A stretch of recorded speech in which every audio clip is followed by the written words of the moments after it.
అన్నదాత అన్నదాత మీ అన్నదాత చెమటోడ్చి ఆహారాన్నందించే రైతన్నా అనునిత్యం నీ కండదండగా నిలిచే నేస్తం ఎవరన్నా అన్నదాత అన్నదాత మీ అన్నదాత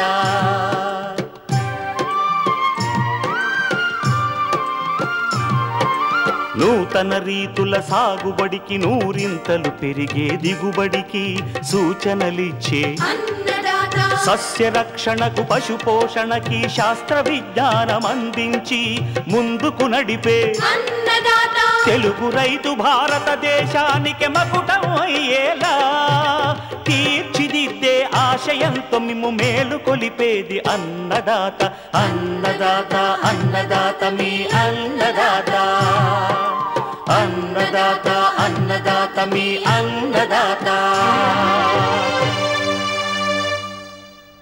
అన్నదాత ప్రేక్షకులకు నమస్కారం. ఈనాటి ముఖ్యాంశాలు: వరి నారుమళ్లు ప్రధాన పొలంలో సమగ్ర కలుపు నివారణ. తెలంగాణలో పత్తి అనంతరం సాగు చేసుకోదగ్గ పంటలు, అనువైన రకాలు. వేసవి తీగజాతి కూరగాయల సాగులో మెళకువలు.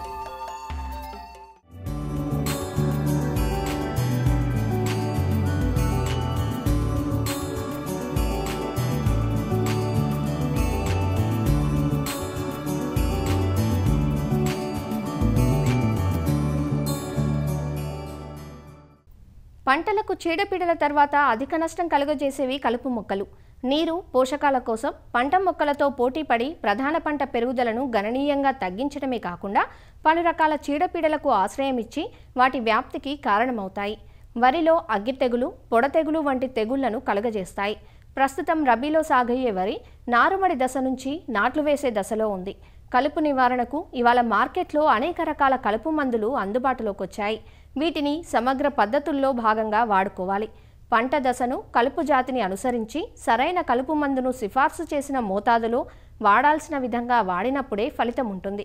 లేదంటే ప్రధాన పంటకు హాని కలిగే ప్రమాదం ఉంటుంది. వరిలో నారుమళ్లు, అలానే ప్రధాన పొలంలో కలుపు నివారణకు చేపట్టాల్సిన సమగ్ర చర్యలను తెలియజేస్తున్నారు హైదరాబాద్లోని ప్రొఫెసర్ జయశంకర్ తెలంగాణ రాష్ట్ర వ్యవసాయ విశ్వవిద్యాలయం అఖిల భారత సమన్వయ కలుపు యాజమాన్య విభాగం ప్రధాన శాస్త్రవేత్త డాక్టర్ బి పద్మజ. తెలుగు రాష్ట్రాల్లో పండించే పంటలలో వరి పంట ప్రధానమైనది. ఈ పంటలో కనుక సరైన సమయంలో కలుపు యాజమాన్యం చేపట్టకపోతే దాదాపుగా 3వ వంతు మనం దిగుబడి నష్టపోవాల్సిన ఆస్కారం ఉంది. కాబట్టి సరైన సమయంలో కలుపు యాజమాన్యం చేపట్టాలి. వరి నారుమడి నుంచే మనము కలుపు యాజమాన్యం కనుక చేపడితే ప్రధాన భూమిలో కలుపు సమస్య తీవ్రత అనేది తగ్గే అవకాశం ఉంది. కాబట్టి వరి నారుమడి వేసిన తర్వాత 10 నుంచి 12 రోజుల లోపల బిస్పైరిబాక్ సోడియం అనే కలుపు మందును 10 లీటర్ల నీటికి 4 మిల్లీలీటర్ల చొప్పున కలుపుకొని పిచికారీ చేసుకోవచ్చు. లేదా ఎక్కువగా ఈ నారుమడి నుంచి ప్రధాన పొలంలోకి వెళ్ళే అతి ముఖ్య కలుపు మొక్కలలో ఈ ఊద లేదా ఒడిపిలి అనేది ప్రధానంగా ఉంటుంది. కాబట్టి ఈ సమస్య ఎక్కువగా ఉన్న భూములలో సహాలోఫాబ్యూటైల్ అనే ఒక కలుపు మందును క్లించర్ అనే పేరుతో దొరుకుతుంది. ఇది లీటర్ నీటికి 1.5 మిల్లీలీటర్లు, అంటే 10 లీటర్లకి 15 మిల్లీలీటర్ల చొప్పున కనుక కలుపుకొని పిచికారీ చేసుకుంటే ఈ ఊద కానీ ఒడిపిలి కానీ ఈ నారుమడిలోనే చనిపోవడానికి అవకాశం ఉంది. ఇకపోతే ప్రధాన పొలంలో వరి నాటిన తర్వాత 3 నుంచి 5 రోజుల వరకు వాడుకోదగిన కలుపు మందులు ఉన్నాయి. అందులో ముఖ్యమైనది ప్రిట్లాక్లోర్, దీంతో పాటు సేఫ్నర్, సోఫిట్ అనే పేరుతో దొరుకుతుంది. ఇది 500 మిల్లీలీటర్లు, ఎకరానికి 500 మిల్లీలీటర్లు కానీ, లేదా పైరజోసల్ఫిరాన్ ఇథైల్ 10% పొడి మందు, ఇదైతే ఎకరానికి 80 గ్రాములు కానీ, లేదా 70% పొడి మందును ఎకరానికి 12 గ్రాములు, అంటే కెంపా అనే పేరుతో దొరుకుతుంది, ఇదైనా వాడుకోవచ్చు. లేదా మిశ్రమ కలుపు మందులు పైరజోసల్ఫిరాన్తో పాటు ప్రెట్లాక్లోర్ అనే కలుపు మందు, ఇది గుళికల రూపంలో దొరుకుతుంది. ఇదైతే ఎకరానికి 4 కేజీలు. లేదా బెన్సల్ఫిరాన్ మిథైల్, దాంతోపాటు ప్రెట్లాక్లోర్ అనే కలుపు మందు, మిశ్రమ కలుపు మందు కూడా గుళికల రూపంలో దొరుకుతుంది. ఇది ఎకరానికి 4 కిలోలు. వీటిల్లో ఏదో ఒక దానిని నాటిన తర్వాత 3 నుంచి 5 రోజుల లోపల ఒక 20 కిలోల ఇసుకలో కలిపి కనుక చల్లుకుంటే మొలిచే కలుపు శాశ్వతంగా నివారించబడుతుంది. ఒకవేళ ఈ 5 రోజుల లోపల కనుక ఈ కలుపు మందులను వాడుకోలేకపోతే, అంటే కొంచెం లేట్ అయితే కూడా 7 రోజుల వరకు కూడా మనం వాడుకోదగిన కలుపు మందు కొరియాన్ అనే కలుపు మందు. ఇది ఎకరానికి 800 మిల్లీలీటర్ల చొప్పున తీసుకుని 20 కేజీల ఇసుకలో కలిపి ఇది కూడా మనం వాడుకోవచ్చు. నాటిన తర్వాత మళ్ళీ 15 నుంచి 20 రోజుల వరకు కూడా కొన్ని కలుపు మందులు వాడుకునే అవకాశం ఉంది. ఇందులో ముఖ్యంగా పెనాక్సిలమ్ ఎకరానికి 400 మిల్లీలీటర్లు వాడుకోవచ్చు. లేదా మళ్ళీ బిస్పైర్బ్యాక్ సోడియం ఎకరానికి 80 నుంచి 100 మిల్లీలీటర్ల చొప్పున వాడుకోవచ్చు. లేదా మిశ్రమ కలుపు మందులు ఆల్మిక్స్, ఇది ఎకరానికి 8 గ్రాములు. లేదా సహాలఫాబ్యూటైల్తో పాటు పెనాక్సిలం కలిసిన మందు వివాయ ఎకరానికి 800 మిల్లీలీటర్లు. లేదా ట్రయాఫోమోన్ ప్లస్ ఇథాక్సిసల్ఫిరాన్ అనే కలుపు మందు, ఇది కౌన్సిల్ యాక్టివ్ పేరుతో ఎక్కువగా రైతులు వాడుతూ ఉన్నారు. ఇదైతే ఎకరానికి 90 గ్రాములు. లేదా ఈ మధ్యకాలంలో అంటే ఈ సంవత్సరము వరిలో వాడడానికి రిజిస్టర్ అయిన కలుపు మందు ఫ్లోర్ఫైరాక్సిఫెన్ బెంజైల్తో పాటు పెనాక్సిలమ్ మిశ్రమ కలుపు మందు. ఇది కూడా మనము నాటిన తర్వాత 20 రోజుల వరకు వాడుకోవచ్చు. లేదా 60 రోజుల వరకు కూడా వాడుకోవడానికి అనువుగా ఉన్న కలుపు మందు. ఇది కూడా ఎకరానికి 500 మిల్లీలీటర్ల చొప్పున కలుపుకొని కనుక పిచికారీ చేసుకుంటే అన్ని రకాల కలుపు మొక్కలు కూడా సమర్థవంతంగా నాశనం చేయబడి మంచి దిగుబడులు రావడానికి అవకాశం ఉంది. అయితే ఇక్కడ ముఖ్యమైన విన్నపం ఏంటంటే, ఏ కలుపు మందు అయినప్పటికీ కూడా 90 నుంచి 95% మాత్రమే సమర్థత కలిగి ఉంటుంది. 100 కలుపు మొక్కలు ఉన్నప్పుడు దాదాపుగా 5 నుంచి 10 కలుపు మొక్కల్ని ఏ కలుపు మందు కూడా నాశనం చేయలేదు. దీనికోసము రైతులు 100కి 100% కలుపు నివారణ కలుపు మందులతోనే జరగాలి అనే ఉద్దేశంతో ఈ ఆల్మిక్స్లో 2 కలుపు మందులు ఉంటాయి, క్లోరిమిరాన్ మిథైల్, మెట్సల్ఫిరాన్ మిథైల్. ఈ 2 కలుపు మందులు కలగలిపిన ఆల్మిక్స్ లేదా తో పాటు వివాయ లేదా కౌన్సిల్ యాక్టివ్తో పాటు ఆల్మిక్స్, ఇలాగా 4 రకాల కలుపు మందులు కలిపి ఒకటేసారి అన్ని కలుపు మొక్కలు నాశనం కావాలని పిచికారం చేయడం జరుగుతూ ఉంది. దీని వలన లాభం కలగకపోగా ఎక్కువ నష్టం జరుగుతుంది. ఎందుకంటే ఒకటేసారి 4 అస్త్రాలను వాడినప్పుడు ఈ కలుపు మొక్కలు అన్ని రకాల కలుపు మందులకు, ముఖ్యంగా ఒకే రకమైన పనితీరు కలిగిన కలుపు మందులు మళ్ళీ మళ్ళీ వాడడం లేదా కలిపి వాడడం వలన తొందరగా ఈ కలుపు మొక్కలు అనేటివి కలుపు మందులకు నిరోధకత ఏర్పరచుకుని మొండి జాతిగా మారి ఇవి తర్వాత కాలంలో ఈ కలుపు మందులు వాడినా కూడా చనిపోకుండా ఉంటాయి. దీనివలన రైతులకి నష్టం కలిగే అవకాశం ఉంది. కాబట్టి 100% కలుపు మందులతో మాత్రమే నివారించాలి అనుకోకుండా ఏదైనా ఒకటే కలుపు మందును లేదా ఒకటే మిశ్రమ కలుపు మందును వాడుకోవాలి. వివిధ రకాలైన పనితీరు కలిగిన కలుపు మందులను మార్చి వాడుకోవడం అనేది అత్యంత శ్రేయస్కరము. ఈ కలుపు మందు వాడిన తర్వాత కూడా ఎక్కడైనా ఒక కలుపు మొక్క కనుక కనిపిస్తే చేతితో పీకివేయడం అనేది చాలా మంచి పద్ధతి. లేదా కొద్దిగా ఎక్కువ ఉన్నప్పుడు యంత్రాలను, అంటే రకరకాల మనకి వీడర్స్ కూడా దొరుకుతూ ఉన్నాయి, ఈ కోనో వీడర్ అని ఇలాంటివి ఉపయోగించి ఈ కొన్ని మిగిలిన కలుపు మొక్కలను యాంత్రిక పద్ధతులతో నిర్మూలించడం అనేది చాలా మంచి పని. దీనివలన ఈ కలుపు మందుల యొక్క పనితనము ప్రభావము 4 కాలాల పాటు ఉండడం వలన రైతుకు లాభం చేకూరే అవకాశం ఉంది.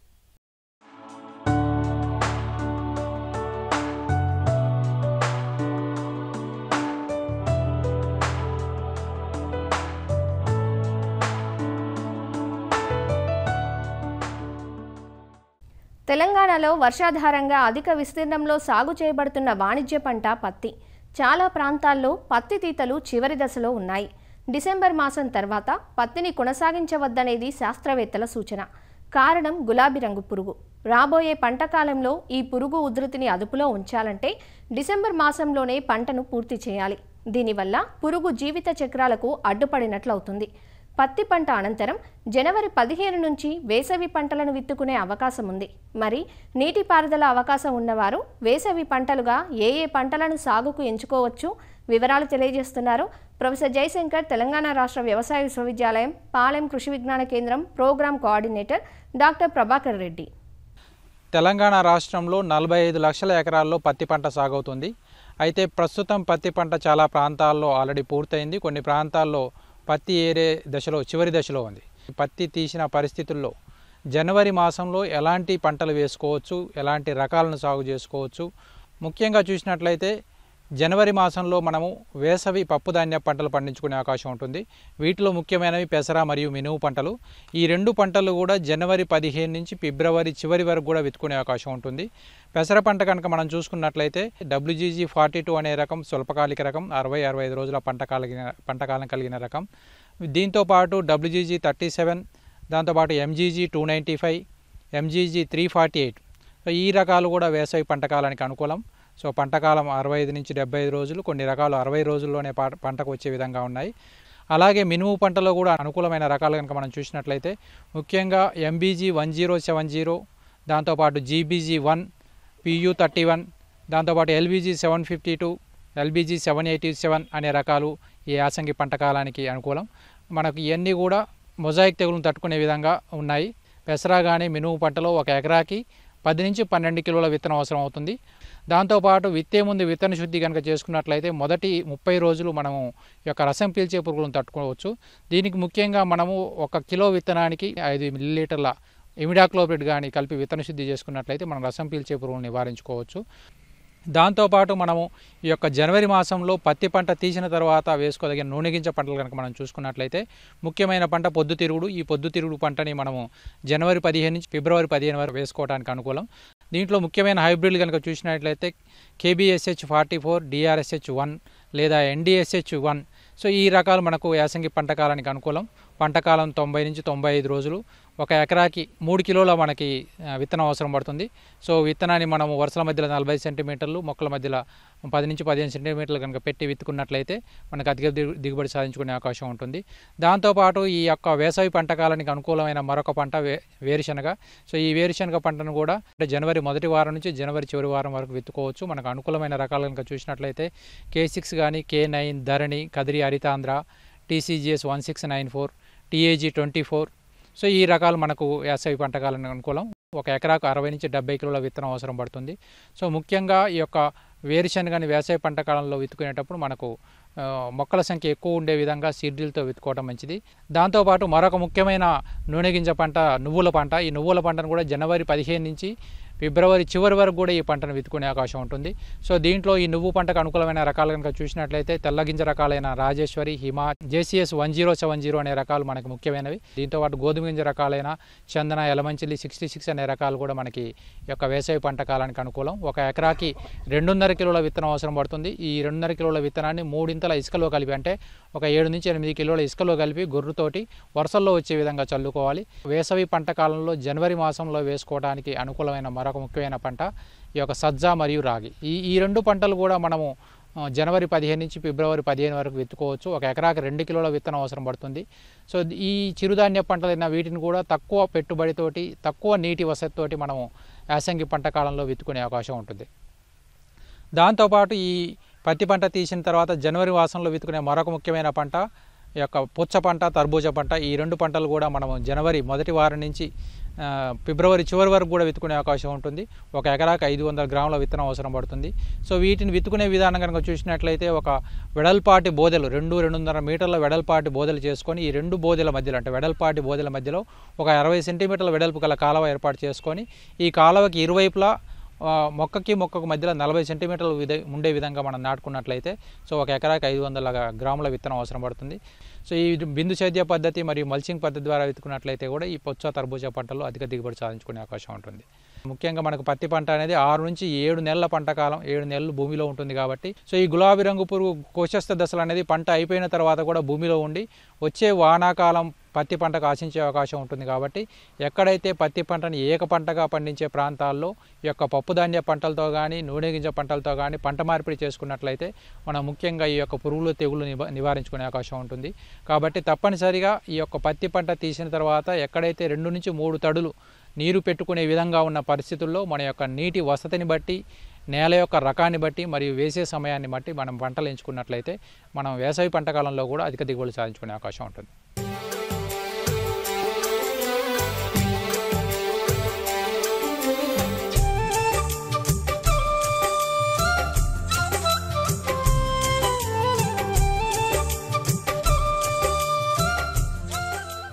రాబోయేదేమో వేసవికాలం.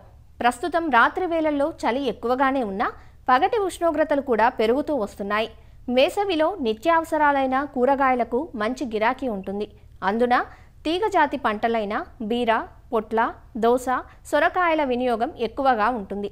దీనిని దృష్టిలో ఉంచుకొని రైతులు వేసవి కూరగాయ పంటలను జనవరి 2వ పక్షం నుంచి ఫిబ్రవరి మాసాంతం వరకు దఫాలుగా నాటుకుంటూ ఉంటారు. అసలే వేసవి, ఆపై అధిక ఎండలు. అందువల్ల ఎంచుకునే రకాలు, సాగులో చేపట్టే యాజమాన్యం కూడా అప్పటి వేడిమిని తట్టుకునేలా ప్రత్యేకంగా చేపట్టాలి.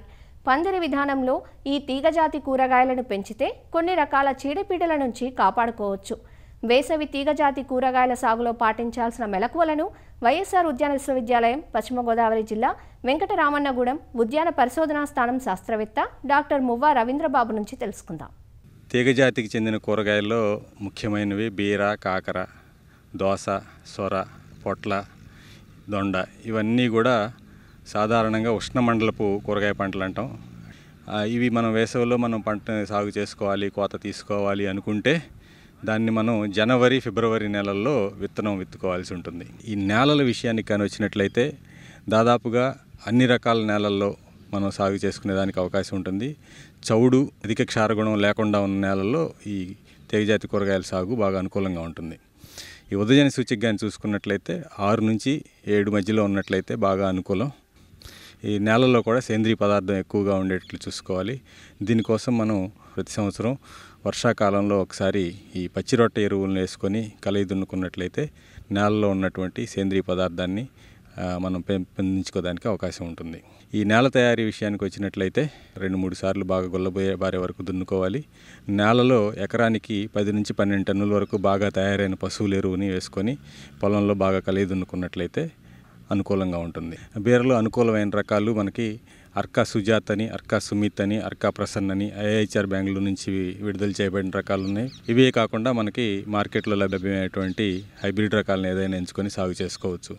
అదే కాకర కానీ తీసుకున్నట్లయితే Coimbatore green long, Coimbatore white long, Pusa Vishesh, Pusa దౌమోసామి, అలాగే అర్కా హరిత్ అనే రకాలు మనకు అందుబాటులో ఉన్నాయి. సొర విషయానికి వచ్చినట్లయితే దీంట్లో అర్కా బహార్ అని, Pusa summer prolific round, Pusa summer prolific long అనే రకాలు మనకు అందుబాటులో ఉన్నాయి. ఇవి కాకుండా వేరే ప్రైవేట్ హైబ్రిడ్ రకాలు కూడా అందుబాటులో ఉన్నాయి.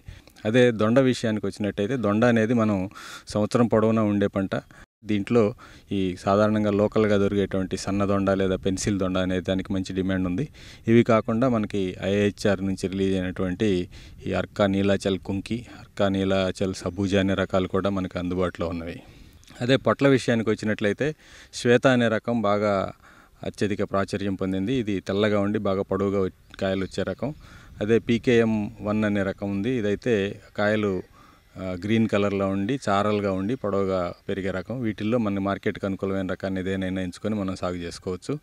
అదే ఈ గుమ్మడి విషయానికి వచ్చినట్లయితే గుమ్మడిలో పెద్ద కాయ రకాలు, చిన్న కాయ రకాలు ఉన్నాయి. పెద్ద కాయ దాంట్లో అయితే అర్కా చందన్ అనేది బాగా ప్రాచుర్యం పొందింది. అదే చిన్నగా ఉండి ఆరెంజ్ కలర్ స్కిన్ ఉండేటువంటి రకమైనట్లయితే అర్కా సూర్యముఖి అనే రకాన్ని ఎంచుకొని సాగు చేసుకోవాలి. ఈ మధ్యకాలంలో చిన్నగా ఉండే గుమ్మడి రకాలకు మార్కెట్లో మంచి గిరాకీ ఉంటుంది.